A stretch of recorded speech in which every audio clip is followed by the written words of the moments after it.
Our Mutual Friend by Charles Dickens. Book 3, A Long Lane. Chapter 12, Meaning Mischief. Up came the sun, steaming all over London, and in its glorious impartiality even condescending to make prismatic sparkles in the whiskers of Mr Alfred Lammle as he sat at breakfast. In need of some brightening from without was Mr Alfred Lammle, for he had the air of being dull enough within, and looked grievously discontented. Mrs Alfred Lammle faced her lord. The happy pair of swindlers, with the comfortable tie between them that each had swindled the other, sat moodily observant of the tablecloth. Things looked so gloomy in the breakfast-room, albeit on the sunny side of Sackville Street, that any of the family tradespeople glancing through the blinds might have taken the hint to send in his account and press for it. But this, indeed, most of the family tradespeople had already done, without the hint. "It seems to me," said Mrs Lammle, "that you have had no money at all ever since we have been married." "What seems to you," said Mr Lammle, "to have been the case, may possibly have been the case. It doesn't matter." Was it the speciality of Mr and Mrs Lammle, or does it ever obtain with other loving couples? In these matrimonial dialogues they never addressed each other, but always some invisible presence that appeared to take a station about midway between them. Perhaps the skeleton in the cupboard comes out to be talked to on such domestic occasions.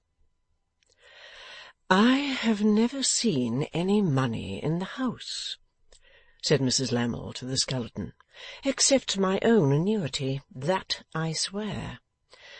"You needn't take the trouble of swearing," said Mr Lammle to the skeleton. "Once more, it doesn't matter. You never turned your annuity to so good an account." "Good an account? In what way?" asked Mrs Lammle. "In the way of getting credit and living well," said Mr Lammle. Perhaps the skeleton laughed scornfully on being entrusted with this question and this answer. Certainly Mrs Lammle did, and Mr Lammle did. "And what is to happen next?" asked Mrs Lammle of the skeleton. "Smash is to happen next," said Mr Lammle to the same authority. After this Mrs Lammle looked disdainfully at the skeleton, but without carrying the look on to Mr Lammle, and drooped her eyes. After that Mr Lammle did exactly the same thing, and drooped his eyes. A servant then entering with toast, the skeleton retired into the closet and shut itself up. "Sophronia," said Mr Lammle when the servant had withdrawn, and then very much louder, "Sophronia." "Well?" "Attend to me, if you please." He eyed her sternly until she did attend, and then went on. "I want to take counsel with you. Come, come, no more trifling. You know our league and covenant. We are to work together for our joint interest, and you are as knowing a hand as I am. We shouldn't be together if you were not. What's to be done? We are hemmed into a corner. What shall we do?" "Have you no scheme on foot that will bring in anything?" Mr Lammle plunged into his whiskers for reflection, and came out hopeless. "No. As adventurers we are obliged to play rash games for chances of high winnings, and there has been a run of luck against us." She was resuming, "Have you nothing—" when he stopped her. "We, Sophronia, we. "Have we nothing to sell?" "Deuce a bit. I have given a Jew a bill of sale on this furniture, and he could take it to-morrow, to-day, now. He would have taken it before now, I believe, but for Fledgeby." "What has Fledgeby to do with him?" "Knew him. Cautioned me against him before I got into his claws. Couldn't persuade him then, in behalf of somebody else." "Do you mean that Fledgeby has at all softened him towards you?" "Us, Sophronia, us. Towards us?" "I mean that the Jew has not yet done what he might have done, and that Fledgeby takes the credit of having got him to hold his hand." "Do you believe Fledgeby?" "Sophronia, I never believe anybody. I never have, my dear, since I believed you. But it looks like it." Having given her this backhanded reminder of her mutinous observations to the skeleton, Mr Lammle rose from the table, perhaps the better to conceal a smile and a white dint or two about his nose, and took a turn on the carpet, and came to the hearthrug. 'If we could have packed the brute off with Georgiana, but however, that's spilled milk.' As Lammle, standing gathering up the skirts of his dressing-gown with his back to the fire, said this, looking down at his wife, she turned pale and looked down at the ground. With a sense of disloyalty upon her, and perhaps with a sense of personal danger, for she was afraid of him, even afraid of his hand and afraid of his foot, though he had never done her violence, she hastened to put herself right in his eyes. 'If we could borrow money, Alfred?' 'Beg money, borrow money, or steal money, it'd be all one to us, Sophronia,' her husband struck in. 'Then we could weather this?' 'No doubt. To offer another original and undeniable remark, Sophronia, 2 and 2 make 4. But, seeing that she was turning something in her mind, he gathered up the skirts of his dressing-gown again, and, tucking them under one arm, and collecting his ample whiskers in his other hand, kept his eye upon her silently.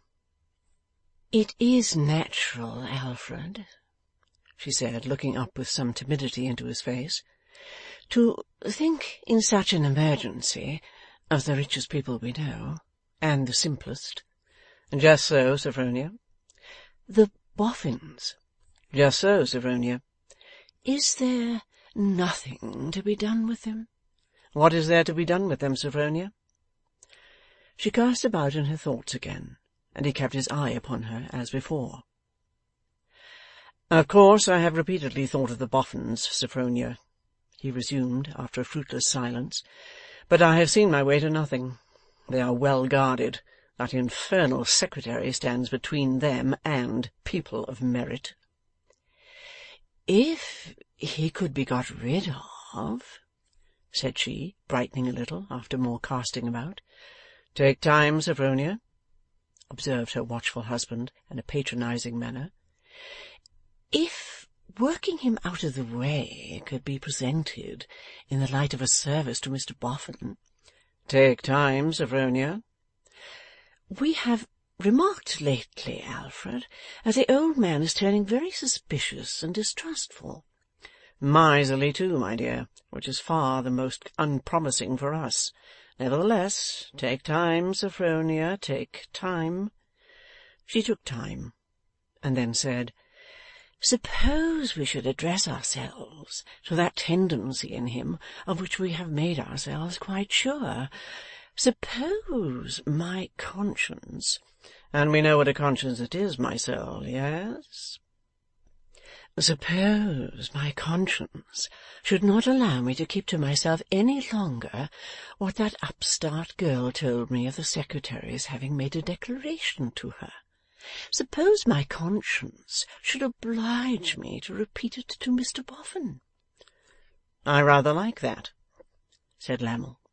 'Suppose I so repeated it to Mr Boffin as to insinuate that my sensitive delicacy and honour—' 'Very good word, Sophronia.' 'As to insinuate that our sensitive delicacy and honour,' she resumed, with a bitter stress upon the phrase, 'would not allow us to be silent parties to so mercenary and designing a speculation on the secretary's part, and so gross a breach of faith towards his confiding employer. Suppose I had imparted my virtuous uneasiness to my excellent husband, and he had said, in his integrity, "Sophronia, you must immediately disclose this to Mr Boffin." "Once more, Sophronia," observed Lammle, changing the leg on which he stood, "I rather like that." "You remark that he is well guarded," she pursued. "I think so too. But if this should lead to his discharging his secretary, there would be a weak place made." "Go on expounding, Sophronia. I begin to like this very much." having, in our unimpeachable rectitude, done him the service of opening his eyes to the treachery of the person he trusted, we shall have established a claim upon him, and a confidence with him. Whether it can be made much of, or little of, we must wait, because we can't help it, to see. Probably we shall make the most of it that is to be made. Probably, said Lammle. Do you think it impossible, she asked in the same cold, plotting way, that you might replace the secretary? Not impossible, Sophronia. It might be brought about. At any rate, it might be skilfully led up to. She nodded her understanding of the hint as she looked at the fire. Mr. Lammle, she said, musingly, not without a slight ironical touch, Mr. Lammle would be so delighted to do anything in his power. Mr. Lammle, himself a man of business as well as a capitalist. Mr. Lammle, accustomed to be entrusted with the most delicate affairs. Mr. Lammle, who has managed my own little fortune so admirably, but who, to be sure, began to make his reputation with the advantage of being a man of property, above temptation, and beyond suspicion. Mr. Lammle smiled, and even patted her on the head. In his sinister relish of the scheme, as he stood above her, making it the subject of his cogitations, he seemed to have twice as much nose on his face as he had ever had in his life. He stood pondering and sat looking at the dusty fire without moving for some time. But, the moment he began to speak again, she looked up with a wince and attended to him, as if that double dealing of hers had been in her mind, and the fear were revived in her of his hand or his foot. It appears to me, Sophronia, that you have omitted one branch of the subject. Perhaps not, for women understand women. We might oust the girl herself. Mrs. Lammle shook her head.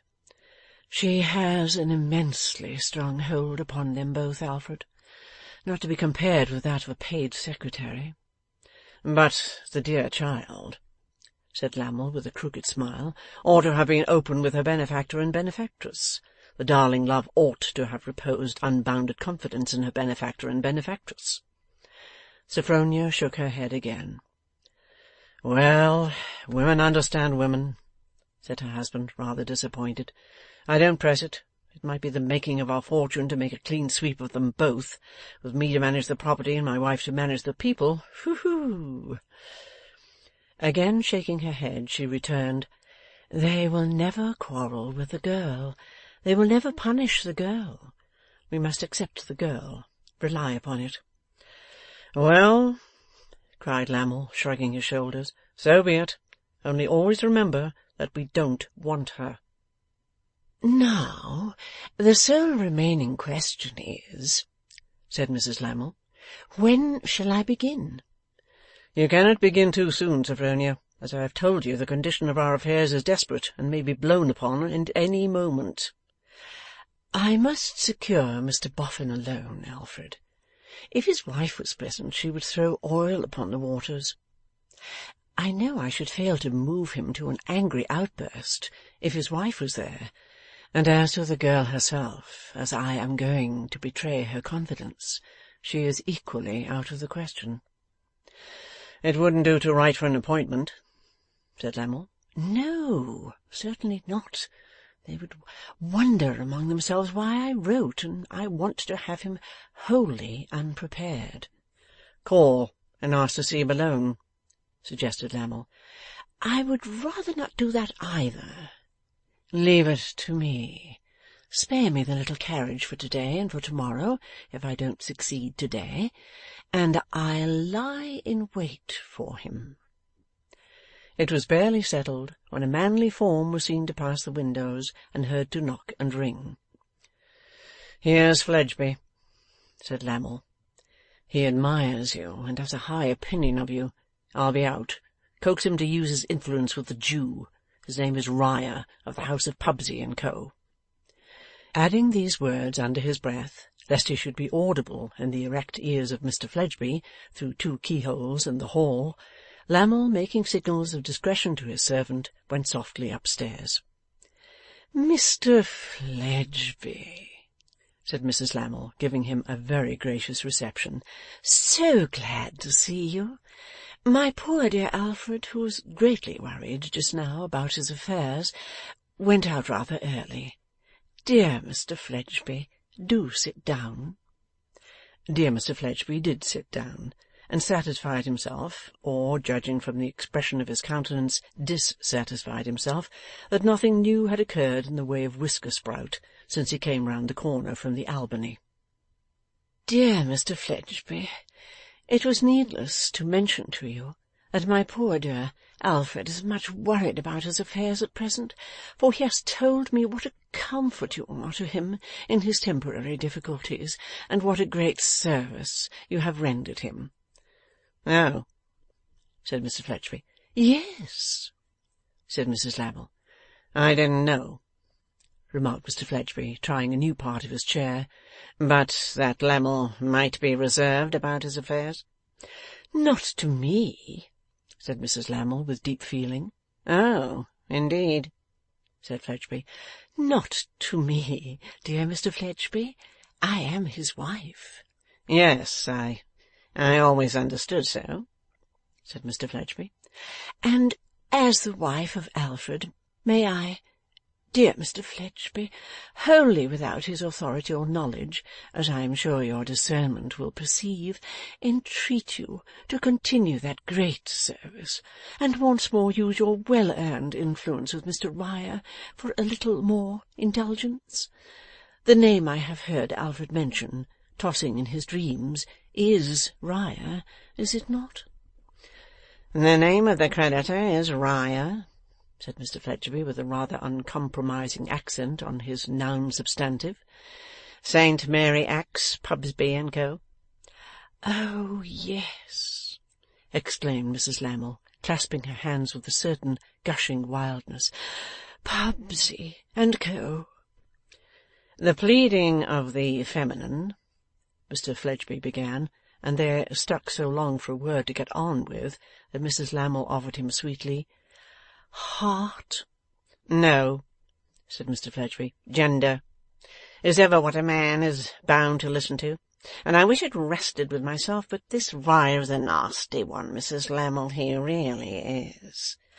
'Not if you speak to him, dear Mr. Fledgeby.'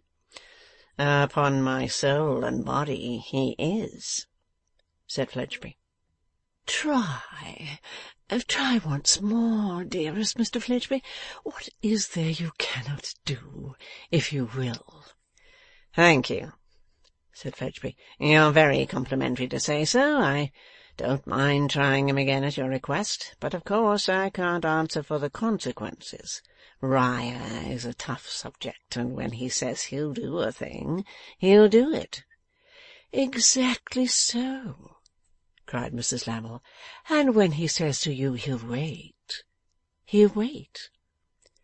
'She is a devilish clever woman,' thought Fledgeby. 'I didn't see that opening, but she spies it out and cuts into it as soon as it's made.' 'In point of fact, dear Mr. Fledgeby,' Mrs. Lammle went on in a very interesting manner, 'not to affect concealment of Alfred's hopes, to you who are so much his friend, there is a distant break in his horizon.' This figure of speech seemed rather mysterious to Fascination Fledgeby, who said, 'There is a what in his, eh?' 'Alfred, dear Mr. Fledgeby, discussed with me this very morning before he went out some prospects he has which might entirely change the aspect of his present troubles.' 'Really?' said Fledgeby. 'Oh, yes.' Here Mrs. Lammle brought her handkerchief into play.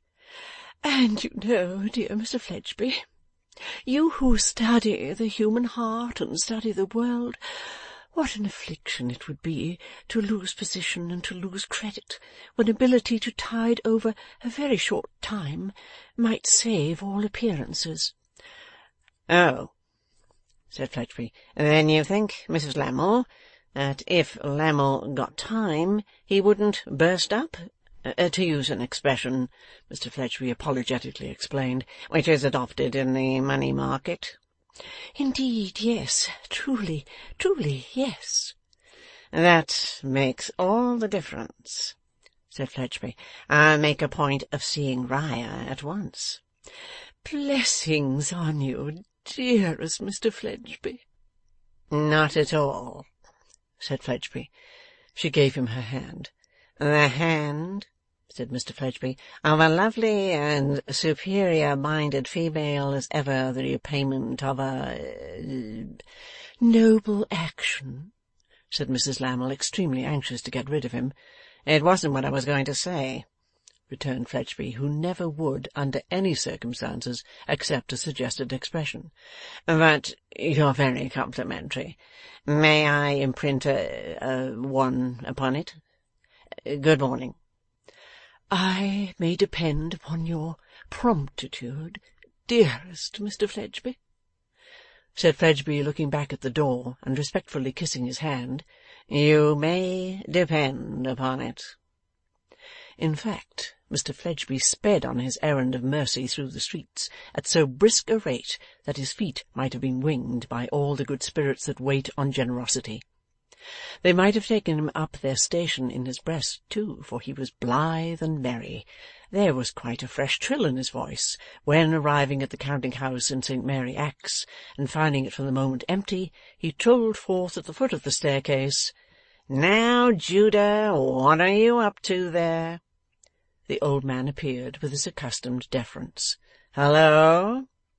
said Fledgeby, falling back with a wink. "You mean Mischief Jerusalem?" The old man raised his eyes inquiringly. "Yes, you do," said Fledgeby. "Oh, you sinner!